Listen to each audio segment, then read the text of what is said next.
All right, so we're going to look at the density formula. We know that density is D equals mass, or M, over volume, V. And in our problems, we always like it when we're given the mass and the volume, because then all you have to do is divide mass by volume, and you found your density. But you will have some cases where you are given the density and the volume, and you have to find the mass. And vice versa. Let's say you're given density and mass, and now you have to find volume. So in that case, you would need to rework the equation, rewrite the equation to where you have V or M, or whatever variable you're trying to solve, by itself. So I'm going to clean this up a little bit. Okay. So let's start with our regular equation. All right, so let's say, for instance, we want to solve for V. So we were given density, we were given mass. Now I want to solve for V. So what do you do? Well, V is in the denominator. So what's the best way to get the denominator out with the rest of the variables? The best way is to cross multiply. So I'm going to cross multiply, and I'm going to put V over 1 here. I'm also going to do it for the other side. Oops, I did not mean to do that. So we are going to multiply V on this side as well, because remember, what you do to one side, you must also do to the other. So when you cross multiply, these two V's will cancel out, and this side will leave you with M over 1, or just M. So now your equation is V times D equals M.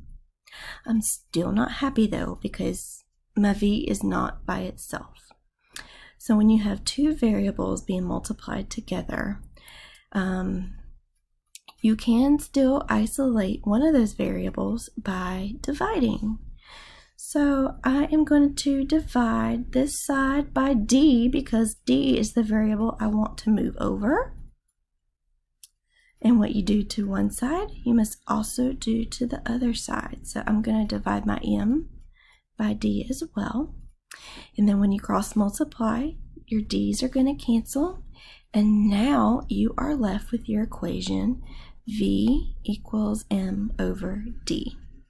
So we got the V by itself. So we are able to, with the variables they have given us, they've already given us mass and they've already given us density, be able to find what our volume is.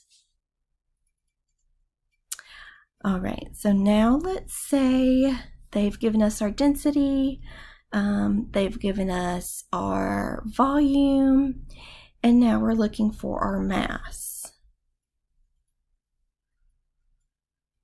So now we have volume, we've got density, we're looking for mass. Again, the first step you want to do is, we still have a fraction here. We want to get this V out from the denominator spot. So just like we did with the other problem, we're going to cross multiply this as well. Okay, and then what you do to one side, you must also do to the other. And this one's pretty easy. This does not require the extra step like the first one did. All right, so then when you multiply these together, these V's are going to cancel out, and that's going to leave you with V times D equals M. And then you're just going to plug your numbers in, and then you can solve for M. So I hope this makes sense. If you're still having issues with it, let me know, and we will keep working with it, okay? All right, have a good night.